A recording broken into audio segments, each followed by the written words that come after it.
ಈ ಒಂದು ಕಾರ್ಯಕ್ರಮ ಗುರುವಂದನಾ ಕಾರ್ಯಕ್ರಮ ಮಾಡ್ತಾರೆ ಅಂತ ಹೇಳಿ ಅಂದ್ಕೊಂಡೇ ಇರಲಿಲ್ಲ. ಯಾಕೆಂದರೆ ನಮ್ಮ ಪರಿಸ್ಥಿತಿನೂ ಆಗಿದೆ. ಏನಂದರೆ ಈಗ ಸೆನ್ಸಸ್ ನಡೀತಾ ಇತ್ತು, ಆಗುತ್ತೋ ಇಲ್ವೋ ಅನ್ನೋ ಒಂದು ಹಂತದಲ್ಲಿದ್ದಾಗ ಅದು ಇವತ್ತಿನ ದಿನ ನಾನು ಅಲ್ಲಿ ಬಂದ ತಕ್ಷಣ ಅವರು ಹಾಕ್ಕೊಂಡಂತಹ ನಿಯಮಗಳು ಯಾವ ರೀತಿ ಇತ್ತು ಅಂದರೆ ಸ್ಟಾರ್ಟಿಂಗಿಂದ ಇದುವರೆಗೂ ನನಗೆ ಏನು ಹೇಳಬೇಕು ಅಂತ ಗೊತ್ತಾಗ್ತಾ ಇಲ್ಲ. ಆ ಒಂದು ವಿಧದಲ್ಲಿ ರೆಡಿ ಮಾಡಿದ್ದಾರೆ ಈ ಒಂದು ಕಾರ್ಯಕ್ರಮವನ್ನು. ಈ ಕಾರ್ಯಕ್ರಮ ಮಾಡಬೇಕಾದ್ರೆ ನಿಜ ಹೇಳಬೇಕಂದ್ರೆ ಶಿಕ್ಷಕರ ದಿನಾಚರಣೆ ಅಂತ ಹೇಳ್ತಾರೆ. ನಿಜ ಹೇಳ್ಬೇಕಂದ್ರೆ ಅದೆಲ್ಲ ಶಿಕ್ಷಕರ ದಿನಾಚರಣೆ. ಈಗ ನೀವು ಮಾಡ್ತಿದ್ದೀರಲ್ಲ, ಇದು ನಿಜವಾದ ಶಿಕ್ಷಕರ ದಿನಾಚರಣೆ ಅನ್ನಿಸ್ತು ನನಗೆ. ಯಾಕಂದರೆ ಅಲ್ಲಿ ಹಣ ಎಲ್ಲಿಂದನೋ ಬರುತ್ತೆ, ಎಲ್ಲಿಂದನೋ ಹಾಕ್ಕೊಂಡು ಮಾಡ್ತಾರೆ. ಆದರೆ ನೀವೆಲ್ಲ ಎಷ್ಟು ಪ್ರೀತಿಯಿಂದ, ಅದು ಹೃದಯದಿಂದ ಬಂದಿರಬೇಕು ಈ ಒಂದು ಕಾರ್ಯಕ್ರಮ ಮಾಡೋದಕ್ಕೆ.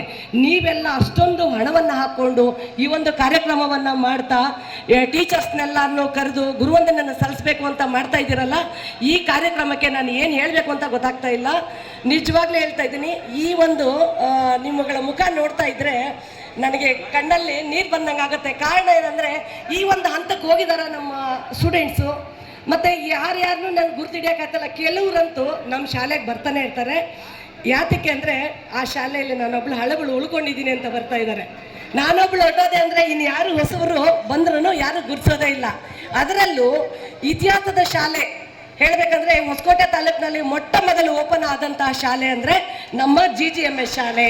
1868ರಲ್ಲಿ ಪ್ರಾರಂಭ ಆಗಿದ್ದಂಥ ಶಾಲೆ ಇದು. ಈ ಶಾಲೆಯಲ್ಲಿ ಓದಿದಂತಹ ನೀವು ಪುಣ್ಯ ಮಾಡಿದ್ದೀರಾ.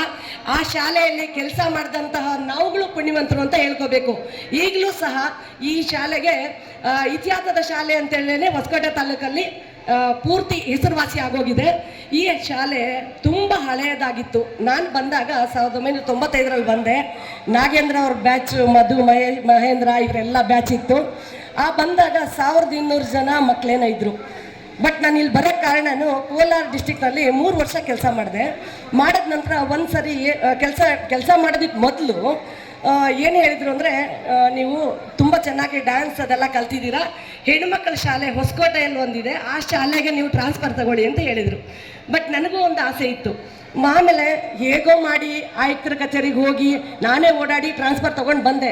ಇಲ್ಲಿ ಬಂದಂತ ನೋಡ್ತೀನಿ, ನಿಜ ಹೇಳ್ಬೇಕಂದ್ರೆ ಈ ಥರ ಮಕ್ಕಳು ಇನ್ನು ನನಗೆ ಸಿಗಲ್ಲ, ಈ ಮುಂದೆನೂ ಸಿಗೋದೇ ಇಲ್ಲ. ಆ ಥರ ಒಂದು ಬ್ರಿಲಿಯಂಟ್ ಇರುವಂಥ ಮಕ್ಕಳು ನೀವುಗಳಿದ್ರಾಗ ನಾನು ನಿಮಗೆ ಪಾಠ ಮಾಡಬೇಕಂದ್ರೆ ನಾನು ಮೊದಲು ಚೆನ್ನಾಗಿ ತಯಾರಿ ಮಾಡ್ಕೊಂಬರ್ಬೇಕಾಗಿತ್ತು. ಕಾರಣ ಏನಂದರೆ ಅಷ್ಟು ಪ್ರಶ್ನೆ ಮಾಡ್ತಿದ್ರ ನೀವು. ನಾನು ಸೈನ್ಸ್ ಮಾಡ್ತಿದ್ದೆ, ನಿಮಗೆಲ್ಲ ಅಂದ್ಕೊಳ್ತೀನಿ. ಸೈನ್ಸು, ಮ್ಯಾಥ್ಸು, ಇಂಗ್ಲೀಷ್ ಎಲ್ಲ ತಗೊಳ್ತಿದ್ದೆ.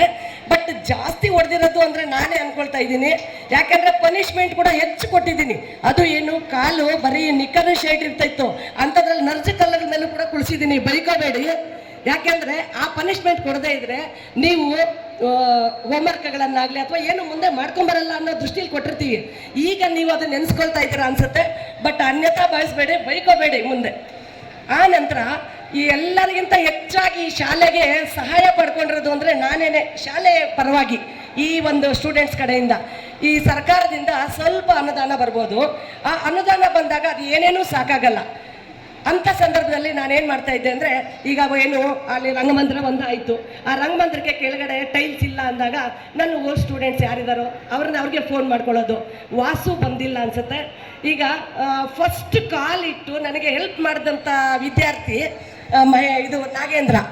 ಏನಂದರೆ ಫಸ್ಟ್ ನಾನು HM ಚಾರ್ಜ್ ತಗೊಂಡ ತಕ್ಷಣ, ಮೇಡಮ್ ಏನಾದರೂ ಹೆಲ್ಪ್ ಬೇಕಾ ಅಂತ ಫಸ್ಟ್ ಬಂದು ಕೇಳಿದಾಗ ಹೇಳಬೇಕಂದ್ರೆ ಯಾರಾದರೂ ಬಂದರೆ ಸರಿಯಾಗಿ ಕೂತ್ಕೊಳ್ಳೋಕ್ಕೆ ಚೇರ್ಸು ಇರಲಿಲ್ಲ, ನಮಗೆ ಚೇರ್ಸು ಇಲ್ಲ, ಸರಿಯಾದ ಟೇಬಲ್ಸ್ ಇರಲಿಲ್ಲ. ಆಮೇಲೆ ಚಿಕ್ಕ ಮಕ್ಕಳಿಗೆ ನಲಿಕಲಿ ಅನ್ನೋ ಪದ್ಧತಿ ಇರೋದ್ರಿಂದ ಅಲ್ಲಿ ರೌಂಡ್ ಟೇಬಲ್ಸ್ ಬೇಕಿತ್ತು, ಚೇರ್ಸ್ ಬೇಕಿತ್ತು. ಅದು ಸಹ ನಮ್ಮಲ್ಲಿ ಇರಲಿಲ್ಲ. ಆವಾಗ ನಾವು ಈ ರೀತಿ ಇದೆ, ಏನು ಮಾಡೋದು ಅಂತ ಕೇಳ್ಕೊಂಡಾಗ ಅವರು ಯಾರು ಸಹಾಯ ಪಡ್ಕೊಂಡ್ರು ಏನೋ ಗೊತ್ತಿಲ್ಲ, ಒಟ್ಟು ಫಸ್ಟ್ ಬಂದು ಕಾಲಿಟ್ಟು ಆ ಒಂದು ಶಾಲೆಗೆ ಕಾಲಿಟ್ಟ ತಕ್ಷಣ ಸ್ವಲ್ಪ ಏನೋ ಲಕ್ಷ್ಮಿ ಬಂದಂಗೆ ಆಯಿತು ಅನ್ಕೋತೀನಿ. ಅಲ್ಲಿಂದ ಶುರುವಾಯಿತು ನೋಡಿ. ಯಾರೇ ಬರಲಿ ಆ ಸ್ಟೂಡೆಂಟ್ಸು ಬಂದು ಮೇಡಮ್ ಏನಾದ್ರು ಹೇಳಬೇಕಾ ಈ ಥರ ಕೇಳುವಂಥ ಸ್ಥಿತಿ ನಮ್ದಾಯಿತು. ಆಮೇಲೆ ಗುರುವಂದನಾ ಕಾರ್ಯಕ್ರಮ ಅಂದಾಗ ಮಿಸ್ ಮಾಡಿದೆ. ಪುರುಷೋತ್ತಮ, ಆಮೇಲೆ ಇವರು ಏನು ಸತೀಶು, ಇವರು, ಆಮೇಲೆ ಕೆಂಪಣ್ಣ, ಇವರೆಲ್ಲರೂ ಸಹ ಬಂದು ಅಲ್ಲಿ ಆಶೀರ್ವಾದ ಪಡ್ಕೊಂಡು ಪ್ರತಿ ವರ್ಷ ಹೋಗ್ತಾನೆ ಇದ್ದಾರೆ. ಮತ್ತು ಶಾಲೆಗೆ ಏನಾದ್ರು ಸಹಾಯ ಇದ್ದರೆ ಬರ್ಕೊಡಿ ಅಂತ ಹೇಳ್ತಾ ಇದ್ದಾರೆ.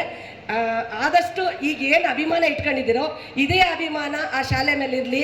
ಯಾಕೆಂದರೆ ಆ ಶಾಲೆ ಅದೇ ಥರ ಉಳ್ಕೊಂಡು ಹೋಗ್ಬೇಕಂದ್ರೆ ನಾವು ಸೇರಿ ಅದನ್ನು ಮುಂದುವರ್ಸ್ಕೊಂಡು ಹೋಗ್ಬೇಕು, ಅದು ಹಾಳಾಗ್ಲಿಕ್ಕೆ ಬಿಡಬಾರ್ದು ಅಂತ ನನ್ನ ಆಸೆ.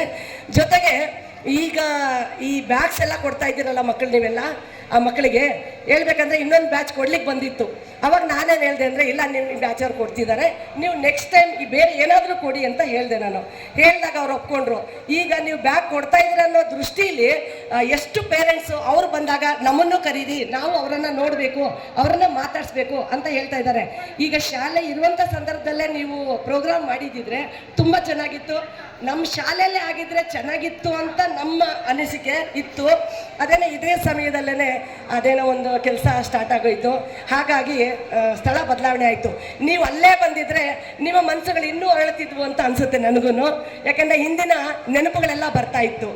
ಹಾಗೆಯೇ ಈಗ ಹಿಂದೆ ಓದಿದಂಥ ಅವರು ಅಂದರೆ 95 ಹಿಂದೆ ಅವರು 3 ಜನ ಬಂದಿದ್ದೀರಾ ಅಂತ ಹೇಳಿದ್ರ.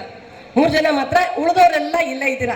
ಇನ್ನೂ ಎಷ್ಟು ಜನ ಇದ್ದೀರಾ ಎಲ್ಲರನ್ನೂ ಸೇರಿಸ್ಕೊಂಡು ಶಾಲೆಯಲ್ಲಿ ಇನ್ನೊಂದು ಸರಿ ಕಾರ್ಯಕ್ರಮ ಮಾಡಿ ಅಂತ ನಾನು ನಿಮ್ಮನ್ನು ಕೇಳ್ಕೊತಾ ಇದ್ದೀನಿ. ಯಾಕಂದರೆ ಇದು ಎಲ್ಲೋ ಕಾರ್ಯಕ್ರಮ ಮಾಡಿದರೂ ಕೂಡ ಇಷ್ಟೊಂದು ವಿಜೃಂಭಣೆಯಿಂದ, ಇಷ್ಟೊಂದು ಬಾಯಿ ಮೇಲೆ ಬೆಳ್ಳಿಟ್ಟು ಎಲ್ಲರೂ ನೋಡಬೇಕು. ನಮ್ಮ ಟೀಚರ್ಸ್ ಎಲ್ಲ ಹೇಳ್ತಾ ಇದ್ದಾರೆ, ನಮ್ಮ ಜೊತೆ ಕೆಲಸ ಮಾಡಿದಂಥವ್ರು, ಮೇಡಮ್ ಈ ಥರ ಕಾರ್ಯಕ್ರಮ ಆಗುತ್ತೆ ಅಂತ ನಾವು ಅಂದ್ಕೊಂಡೇ ಇರಲಿಲ್ಲ. ನಿಮ್ಮ ಸ್ಟೂಡೆಂಟು ಇಷ್ಟು ಬುದ್ಧಿವಂತನ ಅಂತ ಕೇಳಿದಾಗ ನನಗೆ ಎಷ್ಟು ಖುಷಿ ಆಯಿತು ಗೊತ್ತಾ. ಯಾಕೆಂದರೆ ಎಲ್ಲ ನಿಯಮಾನುಸಾರ ಮಾಡಿದ್ದೀರಾ. ಹೀಗೆ ಕಾರ್ಯಕ್ರಮಗಳನ್ನು ಮಾಡ್ತಾ ಬನ್ನಿ. ಆಮೇಲೆ ನೀವು ಹೈಸ್ಕೂಲಲ್ಲೂ ಕಾರ್ಯಕ್ರಮ ಮಾಡಿದ್ದೀರಿ ಅಂತ ಹೇಳಿದ್ರೆ, ಹೈಸ್ಕೂಲಲ್ಲಿ ತುಂಬ ಚೆನ್ನಾಗಿ ಬಂತು ಅಂತ ಗೊತ್ತಾಯಿತು. ಅದಕ್ಕಿಂತ ಚೆನ್ನಾಗಿ ಬಂತು ಅಂತ ನಾನು ಇಲ್ಲಿ ಹೆಮ್ಮೆ ಪಡ್ತಾ ಇದ್ದೀನಿ ನಿಜವಾಗ್ಲೂ. ಹೀಗೆ ಎಲ್ಲ ಮಕ್ಕಳು ನೆಕ್ಸ್ಟ್ ನೀವು ನಮ್ಮ ಶಾಲೆಗೆ ಬ್ಯಾಗ್ಗಳೆಲ್ಲ ಕೊಡಬೇಕು ಅಂತ ಹೇಳಿದ್ರಲ್ಲ, ಆಗ ಮಿಸ್ ಮಾಡದೆ ಬನ್ನಿ. ಆಮೇಲೆ ಭೀಮರಾಜು ಬಂದಿಲ್ವಲ್ಲ, ಅವರು ಯಾಕಂದರೆ ಇವಾಗ ಬಂದಿಲ್ಲ ಅಂದರೂ ಕೂಡ ನನಗೆ ಅಲ್ಲಿ ಬಂದು ಹೆಲ್ಪ್ ಮಾಡ್ತಾ ಇರ್ತಾರಲ್ಲ, ಅವ್ರ ಹೆಸರುಗಳು ನೆನಪಿರ್ತೈತೆ. ಅವಾಗ ಕಪಿಲಾಬಾಯಿ ಮೇಡಮ್ಮು ಮತ್ತು ಬ್ರಹ್ಮ ಮೇಡಮ್ಮು ಬರಬೇಕಿತ್ತು. ಅವರಿಬ್ಬರು ಬಂದಿದ್ರೆ ತುಂಬ ಚೆನ್ನಾಗಿತ್ತು. ಯಾಕೋ ಏನೋ ಅವರು ಕೆಲಸದ ಒತ್ತಡದಿಂದ ಬಂದಿಲ್ಲ. ಆದ್ರೂ ಈ ಕೆಲವರು ಟೀಚರ್ಸು ಇಲ್ಲಿಂದನೇ ಪರಲೋಕಕ್ಕೆ ಹೋಗಿದ್ದಾರಲ್ಲ, ಅವರನ್ನು ನೆನೆಸ್ಕೊಂಡು ನಿಜವಾಗ್ಲೂ ತುಂಬಾ ನಮಗೆ ಬೇಜಾರಾಗ್ತಾ ಇದೆ. ಅವರೆಲ್ಲ ಬಂದಿದ್ರೆ ಎಷ್ಟು ಖುಷಿ ಪಡ್ತಾ ಇತ್ತು ಅಂತ ನಮ್ಗೆ ಅನ್ನಿಸ್ತಾ ಇದೆ. ಮತ್ತು ಇನ್ನೊಂದೇನೆಂದರೆ, ಈ ನಿಮ್ಮ ಮಕ್ಕಳುಗಳನ್ನು ಆಮೇಲೆ ನಿಮ್ಮ ಕುಟುಂಬದ ಪೂರ್ತಿ ನೋಡಬೇಕು ಅಂತ ನಾನು ಬಯಸಿದ್ದೆ. ಕೆಲವ್ರು ಕರ್ಕೊಂಬಂದಿದ್ರೆ, ಕೆಲವ್ರು ಕರ್ಕೊಂಬಂದಿಲ್ಲ. ನೆಕ್ಸ್ಟು ನನ್ನ ಆತಿಥ್ಯದಲ್ಲಿ ನಮ್ಮ ಶಾಲೆಗೆ ಬನ್ನಿ. ನೀವು ಇವಾಗ ಆತಿಥ್ಯ ಕೊಡ್ತಾ ಇದ್ದೀರಾ, ನಾನು ನಮ್ಮ ಶಾಲೆಯಲ್ಲಿ ನಿಮಗೆಲ್ಲ ಆತಿಥ್ಯ ಕೊಡಬೇಕು ಅಂತ ಅಂದ್ಕೊಂಡಿದ್ದೀನಿ. ದಯಮಾಡಿ ಎಲ್ಲರೂ ಬಂದು ಅಲ್ಲಿ ಆ ಕಾರ್ಯಕ್ರಮದಲ್ಲಿ ಪಾಲ್ಗೊಳ್ಬೇಕು ಅಂತ ಕೇಳ್ಕೊತೀನಿ. ಆಮೇಲೆ ಇನ್ನೊಂದು ನಾನು ಹೇಳಲೇಬೇಕು, ನಮ್ಮ ಸ್ಕೂಲ್ ಎದುರುಗಡೆ ಬಾಲಾಜಿ, ಆಮೇಲೆ ಎಲ್ಲಿ ಹರೀಶ್ ಬಾಲಾಜಿ ಎಲ್ಲ, ಇವ್ರಿಗಂತೂ ಯಾವುದಾದ್ರೂ ಪ್ರೋಗ್ರಾಮ್ ಬಂತು ಅಂದರೆ ಮೇಡಮ್ ಇವಾಗ ಏನೋ ಕೇಳ್ತಾರೆ ಅನ್ಕೋತಾರೆ. ಯಾಕಂದರೆ ಇವ್ರನ್ನೇ ನಾನು ಕೇಳೋದು. ಯಾವುದೇ ಒಂದು ಕಾರ್ಯಕ್ರಮ ಆಗಲಿ, ಯಾವುದೋ ರಾಷ್ಟ್ರೀಯ ಕಾರ್ಯಕ್ರಮಗಳಿರ್ತವೆ ಆ ಸಂದರ್ಭದಲ್ಲಿ, ಆಮೇಲೆ ಈ ಥರ ಸ್ವೀಟ್ಸ್ ಕೊಡಬೇಕು ಅಂತಾಗಲಿ. ಜೊತೆಗೆ ನಾನು ಈ ಭಾರತ್ ಸ್ಕೌಟ್ ಆ್ಯಂಡ್ ಗೈಡ್ಸ್ ವತಿಯಿಂದ ಅಲ್ಲಿ ಕಾರ್ಯದರ್ಶಿಯಾಗಿ ಕೆಲಸ ಮಾಡ್ತಾ ಇದ್ದೀನಿ ಹೊಸಕೋಟೆ ತಾಲೂಕಲ್ಲಿ.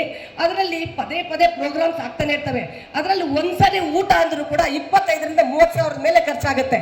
ಅಂತಹ ಸಂದರ್ಭದಲ್ಲೂ ಸಹ ಏನೂ ಒಂದು ಭಯನೇ ಪಡಲ್ಲ.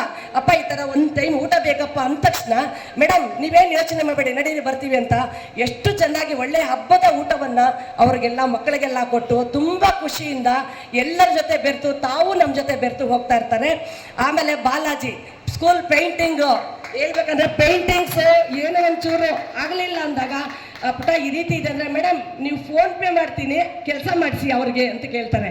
ಈ ಥರ ವಿದ್ಯಾರ್ಥಿಗಳು ಇದಾರ ಅನಿಸುತ್ತೆ. ಅದಕ್ಕೆ ನಾನು ನಿಮಗೆ ಋಣಿಯಾಗಿ ನಾನು ಇದ್ದೀನಿ ಅಂತ ಹೇಳ್ತೀನಿ. ಕಾರಣ ಏನಂದರೆ, ಹೆಚ್ಚು ನಾನು ಶಾಲೆಗೋಸ್ಕರ ಇದು ಸಹಾಯ ಪಡಿತಾ ಇದ್ದೀನಿ. ಇನ್ನೂ ಒಂದು 3 ವರ್ಷ ಇದೆ ನನಗಿನ್ನೂ ಸರ್ವೀಸು. ಅಷ್ಟುವರೆಗೂ ಅಲ್ಲೇ ನನಗಿನ್ನೂ ಅವಕಾಶ ಇದ್ದರೆ ಇನ್ನೂ ನಿಮ್ಮ ಸಹಾಯ ಯಾಚಿಸ್ತೀನಿ. ದಯಮಾಡಿ ಬಂದು ಆ ಶಾಲೆಯನ್ನು ಉಳಿಸಿ ಬೆಳೆಸೋಣ ಅಂತ ಹೇಳ್ತಾ ಈ 1-2 ಮಾತುಗಳನ್ನು ಮುಗಿಸ್ತೀನಿ.